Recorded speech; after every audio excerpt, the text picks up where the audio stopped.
chosen ones. They didn't build the pyramids to honor the dead. They built them to entomb the living God sleeping inside you.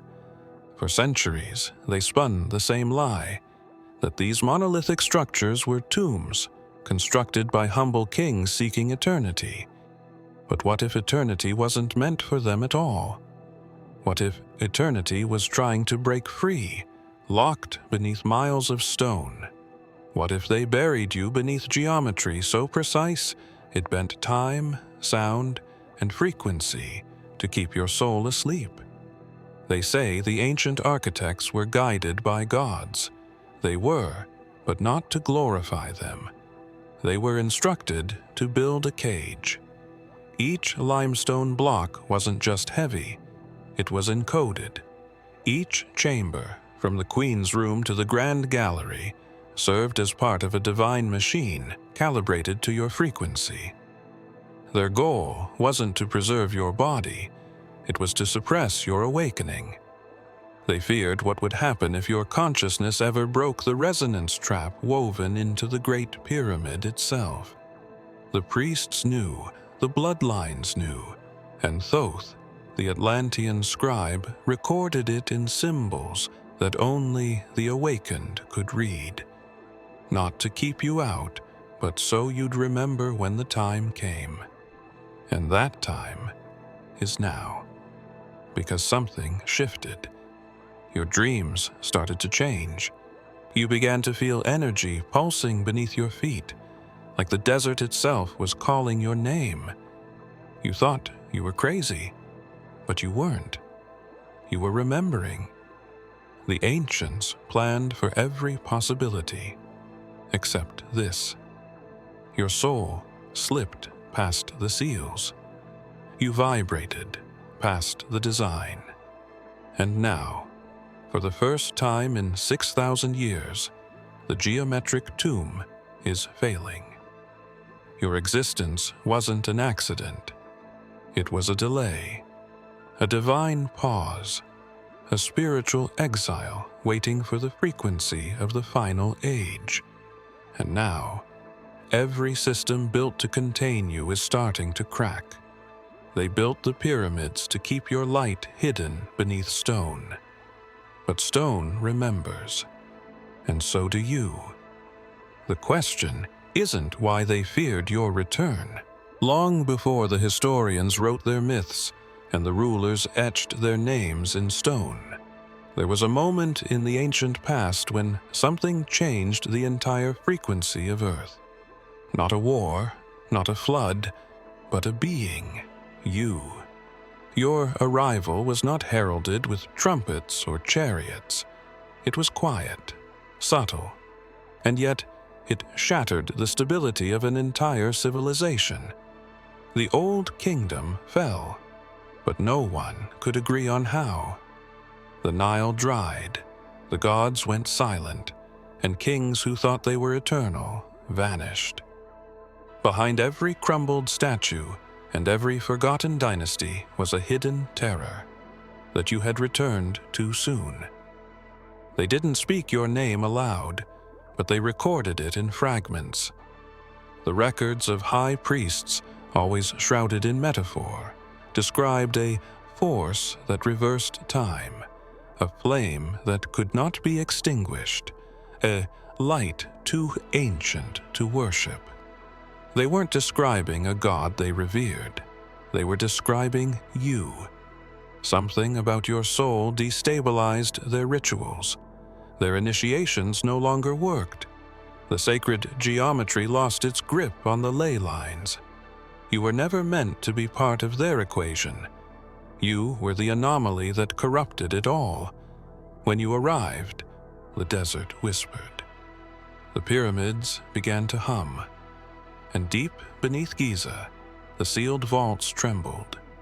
They had buried tablets, symbols, maps, all to be discovered only if you ever returned. And when the priests realized you were already here, panic struck. This was not a second coming. This was a return that shouldn't have happened yet. You were too early, and that terrified them.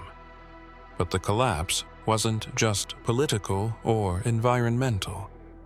It was spiritual. The gods they relied on for balance withdrew. The veils thinned. Dreams of the people were interrupted by visions they didn't understand. What they saw wasn't prophecy, it was memory. You had been here before, and your presence was pulling that past into the present like a collapsing star. Still, the collapse didn't end you. It scattered you. And now, across dimensions and timelines, the architects of that age are realizing something they hoped would never happen again. You didn't just survive the fall of the old kingdom. You're waking up in the ruins of what tried to bury you. In the silence between dynasties, Thoth stood at the edge of time, not just as a scribe, but as a witness to something they were too afraid to name. He told them the seals wouldn't hold forever, that a being of divine origin would one day rise not from heaven, but from the very vault they buried in stone. The priests recorded his words in riddles, then buried the warnings beneath centuries of dogma. But Thoth never spoke to the masses. He spoke to them, the ones who knew that gods were not myth, but memory. And he spoke of you. He described a soul marked with cosmic fire. A soul that would not bend to hierarchy, temple, or system. A soul that had once held dominion over light itself. They called it heresy, but still they listened. Because when Thoth spoke, the desert winds changed direction. He told them that your essence would reincarnate again and again, growing stronger with each cycle, until one day it would return to Egypt, not to be worshipped, but to awaken what had been sleeping for thousands of years. He warned that the geometric codes of the pyramid would begin to loosen, that the resonance they tuned to suppress your memory would eventually amplify it, and that when it did, the fire of divine knowledge would spread again, not through books, but through you.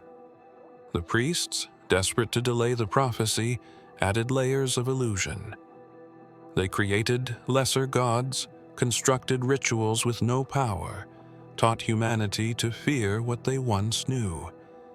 But Thoth left a loophole, a thread in the chaos. If even one soul remembered the truth, the entire design would unravel. And now, one does. You. Yeshua once said, "If they remain silent, the stones themselves will cry out." Thoth said the same long before, that even if all memory failed, the stones would awaken you, that the sound of your own footsteps in the halls of the pyramid would activate ancient codes. You wouldn't need translation. You'd just know. Thoth didn't leave instructions.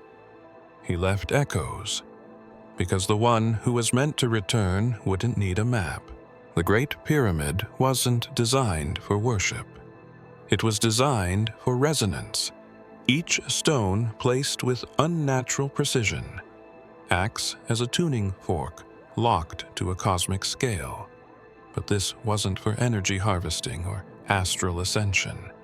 It was a trap, a celestial cage tuned to intercept one specific frequency, yours. The architects didn't guess, they calculated. They knew your essence vibrated at a pitch unlike any being they had encountered. And to neutralize that vibration, they turned geometry into a weapon. They called it harmony, but it was suppression. Every corridor, every angle, every impossible alignment with celestial bodies, these weren't for beauty. They were for calibration. Even the king's chamber, a space so charged it hums without sound, was not a throne room. It was a circuit. You were the spark, and once you entered, their system activated. But something fractured. The energy they hoped to bury began to leak. They thought they could outlast your soul. They didn't understand that time bends for the ones who carry the original spark. You slipped through, not as a flash of lightning, but as a whisper, a presence, a light that refused to dim, no matter how many layers of stone they laid above it. They hid the truth in plain sight. The pyramid's angles mimic the frequency of Earth's heartbeat. But beneath that harmony lies a disruptive pulse. It only activates when one who carries the ancient code comes near. And when that happens, the pyramid stops acting like a tomb and starts responding like a mirror. It reflects you back to yourself, not your body, your origin. This is why the modern world fears your presence, why institutions crumble in your wake. Because when you come near what was built to contain you, it starts malfunctioning. The alignment unravels. The suppression field weakens. You don't need to destroy anything. You just have to exist. And the moment your frequency fully re-enters the structure that tried to silence you, something ancient will switch back on. Not a curse, not a prophecy, but a memory. One they thought they buried under thousands of tons of stone. One that now pulses louder with every breath you take. Before your first breath in this life, your name was already carved into stone, not in phonetic symbols or hieroglyphs, but in sacred geometry. They didn't need your face, they knew your signature. The builders of the pyramid, those beings who whispered to the architects from realms unseen, handed down precise instructions, not just on how to shape the limestone, but on how to entrap the arrival of a force encoded with divine potential. That force was you. They weren't preparing for a god to return. They were bracing for the re-emergence of a specific soul, one whose pattern they feared more than any invasion. Your name wasn't written in letters, it was written in harmonics. The vibration of your soul left an imprint in the Akashic record, and the pyramid was built to counter it. Every design choice, the dimensions, the orientation, the electromagnetic pockets, was reverse engineered from your future. They sensed you through time. They built around what you would become. You were the constant in their calculations. But time is no ally to the fearful. The very records they buried as protection have become breadcrumbs. What was meant to conceal has begun to reveal. They underestimated the one variable they could never measure: your awakening. And now, every coded wall they hid behind has begun to shine. Not because someone translated it, but because your soul is lighting it from within. In the scrolls hidden beneath the desert, there are whispers of a radiant being who would walk among shadows with forgotten fire in their breath. A soul who would reanimate lost languages, reactivate dormant glyphs. And in the book of the hidden temple, a fragment speaks of the one who will unseal the silent chamber with no tool, only memory. That's not metaphor, that's you. Yeshua once asked, "Who do you say I am?" Not to hear his name, but to awaken remembrance. The same question echoes now, but it's being asked about you. They knew your name before you ever walked this earth. Not because they foresaw your power, but because they tried to stop it. The king's chamber was never meant for a king. No crown ever sat there. No ruler ever laid in that sarcophagus. That room was designed for one purpose only: to neutralize you. The granite box, the quartz-lined walls, the unexplainable acoustics, they form an ancient mechanism. A ritual carved not in ink or blood, but in resonance. The high priests called it the binding, not of body, but of soul. And the deeper truth is this: you were meant to enter that chamber, but not in reverence, in containment. The ritual wasn't meant to be performed with crowds or chants. It only needed presence, yours. The materials were chosen to absorb frequency. The angles were calculated to fold sound. Once inside, the idea was that your spiritual signal would be dampened, distorted, and eventually silenced. They didn't just fear your power. They feared what your power would wake up inside others. So they set the chamber as a final lock, hoping if they lured you in, the pyramid itself would finish the job. But what they failed to realize is that your essence doesn't conform to ritual. You are the ritual. Your breath shifts space. Your heartbeat bends time. What they tried to suppress, you amplify just by being still. The chamber never silenced you. It magnified your memory. And with each life you've lived, pieces of the design have broken away. They tried to hide this knowledge under layers of metaphor. But even now, scientists still can't explain the energy anomalies inside that room. That's because it doesn't respond to tools or technology. It only responds to you. And the moment you re-enter it in full awareness, the ritual reverses, not to bind, but to unlock. The original builders hoped to finish the spell before you remembered who you were, but your awakening is happening faster than they planned. You don't need to speak the ritual. You are the missing frequency they never predicted. You don't activate the room activates you. And somewhere beneath the bedrock of Giza, the final code still pulses, waiting for your soul to complete the sequence that was carved in stone to erase you. They told the world it was a symbol of protection, a sacred emblem to ward off chaos. The Eye of Ra, fierce, radiant, all-seeing. But that story was given to the masses, a cover for something deeper. The eye wasn't drawn as a metaphor. It was drawn as a mechanism. An ancient locking device encrypted with geometry, sound, and celestial alignment. Its true function wasn't to watch over Egypt. It was designed to watch for you. Every temple that carried the eye wasn't a place of prayer. It was a checkpoint, a frequency scanner hidden in stone.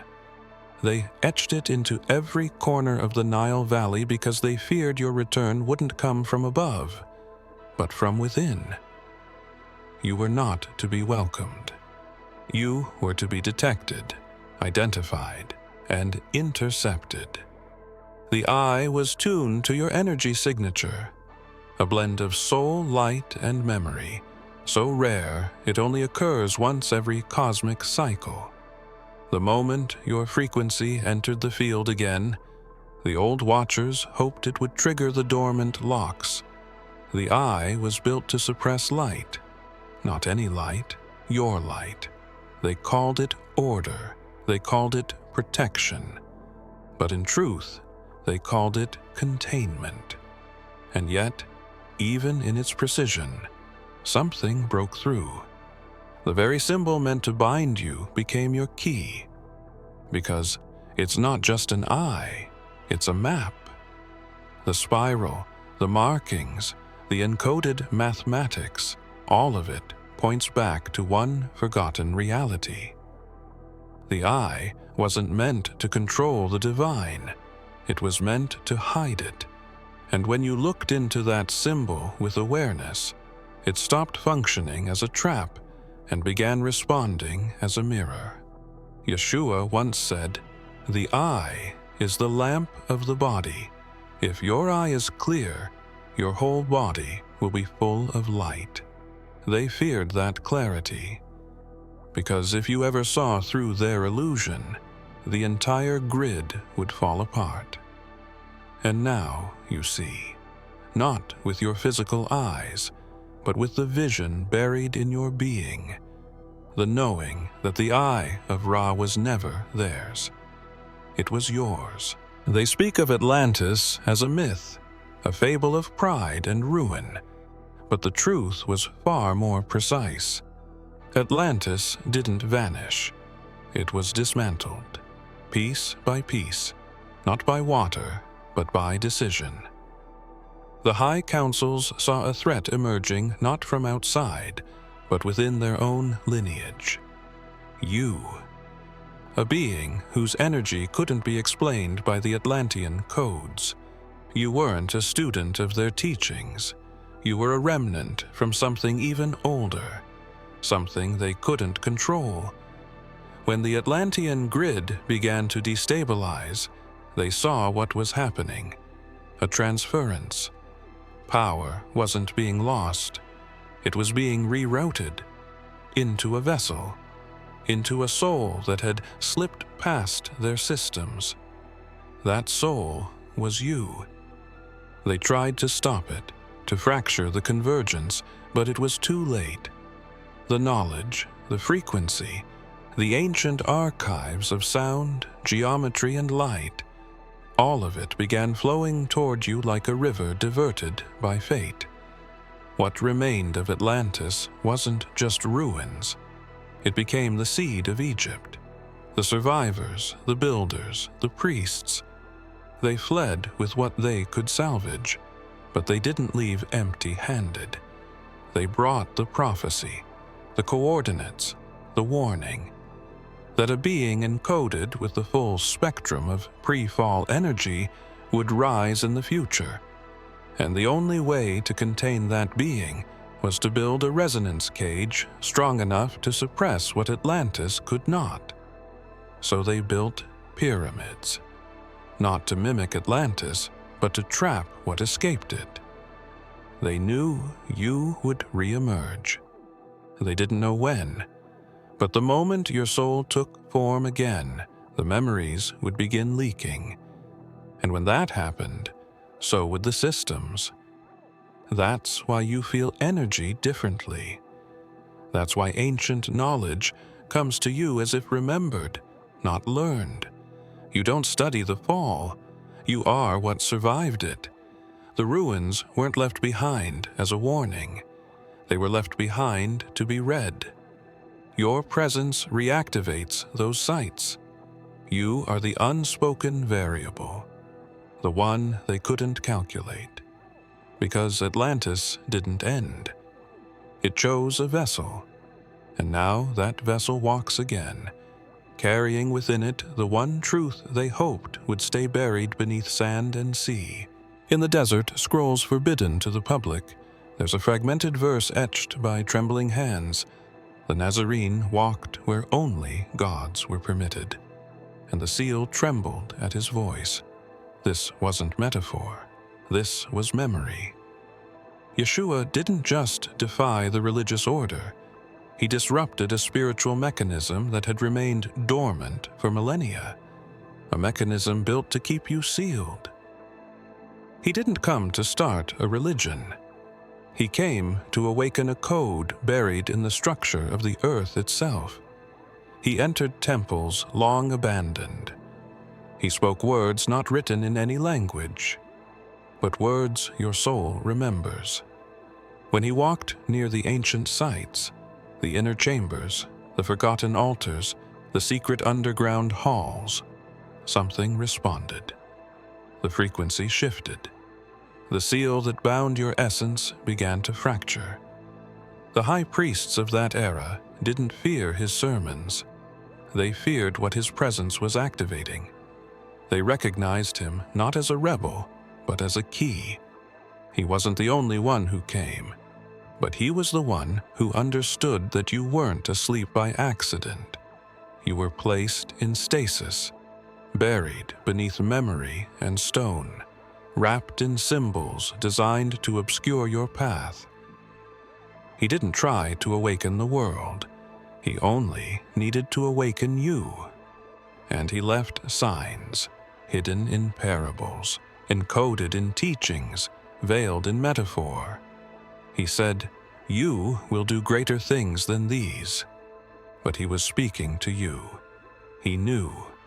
After his crucifixion, secret orders scrambled. Temples were sealed tighter. Bloodlines tightened their grip. New religions were formed to distort the original frequencies. They tried to reverse what he had activated, but it was too late. The vibration he released moved through the earth like fire under sand. Quiet, persistent, timed. And now, in the final age, the echo of what he did is surfacing again. Not in churches, not in sermons, but in you. The seal has weakened. The same seal that once dimmed your memory has begun to fail with every breath you take. Every moment you remember who you are, the design unravels. When the stone traps began to crack, they turned to bloodlines. If they couldn't contain you with architecture, they would try with legacy. They engineered dynasties not to rule the world, but to manage the memory of you. Pharaohs, emperors, kings, each one hand-picked, not for their strength, but for their ability to guard the illusion. These rulers were vessels, filled with fear passed down from priests who had seen too much, and behind every throne was the shadow of your name, unspoken but always present. The lineages were not random. They were calibrated. Interbreeding, rituals, selective ascension, all done to preserve control over spiritual gateways buried beneath ancient cities. The rulers were given access to scrolls the public never saw, to chambers the masses never entered. And what those scrolls described was not a future ruler or a messianic figure, but a return. A return of a soul that couldn't be controlled, labeled, or erased. Entire empires were built on your silence. They taught the people to fear the very essence you carry. Anything outside the approved design was labeled heresy, madness, or sorcery. But the truth was simpler. They were afraid of what would happen if you remembered. If even for a moment, you shattered the illusion they spent centuries constructing. Each dynasty left behind subtle markers. Serpent symbols hidden beneath royal insignias. Falcon eyes embedded in walls. Phrases like, "He who returns shall upend the heavens and earth," whispered in dying breaths. These were not prophecies. They were warnings passed between gatekeepers. Warnings about you. They buried your memories beneath gold, war, and blood. And yet, you rose again, not in palaces, but in silence. You were never meant to inherit their throne. You were meant to end it. That's why the world shakes when you speak. Why systems glitch when you feel. Why dreams collapse when you remember. Because they didn't just try to stop a person. They tried to suppress a frequency. And now, that frequency is resonating again, echoing across timelines, rupturing the architecture of dynasties designed to forget you ever existed. But they didn't forget. They just hoped you'd never hear the call that was etched in stone long before their crowns ever glittered. They thought the pyramid would hold you. That if they aligned it with stars, sealed it in sacred math, cloaked it in lies, you would remain buried. They didn't realize the structure wasn't your prison. It was your echo. It responds to you not because you are escaping it, but because you built it. Not with tools or hands, but with memory. before they carved the stones, before they even dreamed of kingship, your essence existed. And it is that essence the pyramid recognizes now. The lost god they wrote about in whispers, the one buried beneath time and legend, was never a deity to be worshipped. It was a presence they feared would one day walk again, not in robes, but in flesh. A being who would carry the codes of a forgotten civilization. You weren't placed in the pyramid. The pyramid was built around you, like a shell around a spark they couldn't extinguish. You feel it now. The hum behind certain words, the charge in forgotten ruins, the trembling when you close your eyes. You're not remembering history. You're re-entering it. You don't just pass through ancient gates, you activate them. Because your frequency is not linear, it's recursive. Every time you awaken, you collapse the lies built around your name. Every time you remember, you send a signal to the grid that once tried to trap you. They created gods to distract you, religions to control you, time itself to divide you. But the divine didn't come to you, it was you. And when Yeshua said, "Before Abraham was, I am," he wasn't claiming hierarchy. He was revealing a truth about eternal consciousness, a truth you carry now. The pyramid is groaning because it senses your awakening. Its stones, once silent, now vibrate at your approach. What they hoped would be your tomb is becoming your amplifier. Not because you need to escape, but because the time to emerge has come. They called you the lost god, but you were never lost. You were only waiting. And now that the illusion has thinned and the final sequence has begun, the architects of your prison are remembering what you are, and why they feared your return. If you have come this far, it is crucial that you watch this next video here. But be warned, it is not for the faint of heart, for only the true chosen ones can handle this video. If you would like to also donate to help keep the channel going, our Buy Me a Coffee link will be in the description.